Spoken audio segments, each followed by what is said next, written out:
As we look at the crisis as it currently stands, where do you put the odds of a diplomatic resolution, and where do you put the odds of an actual invasion happening? It's very difficult to tell at this point in time because it can take just a slight provocation or miscalculation on each side, the Russian or the US side, and suddenly we could see an invasion. However, what we can say is that both sides do not really want full-blown conflict. Today, some of our sources from the Russian government as well mentioned that they're really not looking for full invasion. They are open for talks. The U.S. has also expressed their openness for talks. Macron today also had a sideways form of negotiation with them. So there really is an effort on all sides to continue these negotiations. Ultimately, it will depend what the U.S.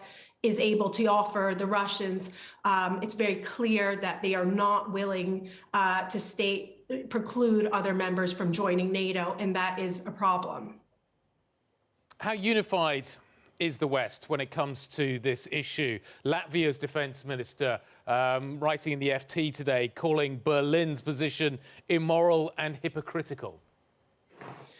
This is one of the main issues that we're seeing emerging. I mean, even the fact that Macron had these talks with Putin today, or is about to have them, really shows that the US and Europe are not entirely united in their approach to Russia. Even EU states among themselves are not united. And this really shows that different stakeholders have different interests. It's not clear yet whether they'll coalesce on a united front yet, even on the sanctions issue.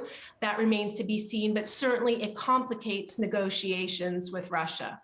And obviously, Livia, we've focused so much on the Western response, but what about Ukraine itself here? We were hearing from the President Vladimir Zelensky, who's been speaking over the last hour. He says instability within Ukraine right now is the biggest threat, that the departures of diplomats and their families that Western countries have called for them to leave Ukraine is only making matters worse. Is there a consensus with Ukraine and NATO and Western countries? I mean, the main risk within what's happening within Ukraine at the moment is obviously the Ukraine is looking to avoid a conflict and being drawn into outright war, although they have received some support from the US in terms of arms, and their defense has been amplified over the past few years. I mean, certainly it does not want an outright conflict with Russia, and it is doing everything possible to avoid this. Do we know what Vladimir Putin's objective is here? And do you think that objective has changed as a result of the spotlight that Washington in particular has thrown on Ukraine via the media over the last few months? It's very difficult to say what Putin's thinking on a day-to-day basis and how his strategy is playing out, what aspects of it are calculated, which ones are reactionary. But I think we can definitely say Putin's objective is to use this moment in time where he perceives the West as being weak, where Biden has midterms coming up, Macron has elections coming up, there's been Brexit. Putin is definitely trying to exploit this time to really reassert its influence over the post-Soviet space, and also ensure and guarantee its security and ensure that NATO does not strengthen its position right on its borders. Livia, obviously right now what's at the table in terms of a deterrent is sanctions. Does that go far enough, or is use of force really ultimately what's going to be the ultimate deterrent to Vladimir Putin? Sanctions can have a huge impact on the Russian economy. However, the question is, what sanctions can the West put on that don't also hurt Western interests? And that complicates things significantly. And also, one should note, Putin once said, sovereignty has no price. So his strategy is that he's willing to take the heat. And he's taken quite a few measures to protect the Russian economy as well. He's de-dollarized it. He has national reserve funds. So he has taken a lot of measures to ensure that they could take some blow. In terms of what the window is, the Americans are talking about this being a fairly imminent threat.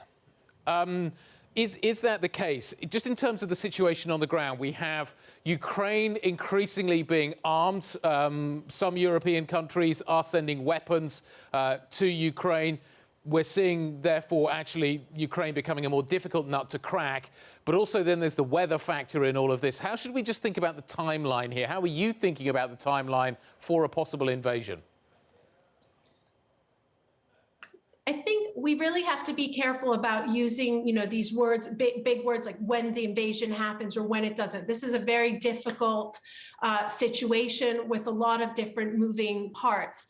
What we can say is that both sides are looking to find a solution. Certainly the buildup of military doesn't help. And also what we have, Russians have launched cyber attacks. There's a lot of sort of quasi warfare, which is very provocative. Hopefully over the next week or so, we are waiting for further responses from Putin to what the US proposed. According to that response, we'll have a better indication as to whether a deal can be found.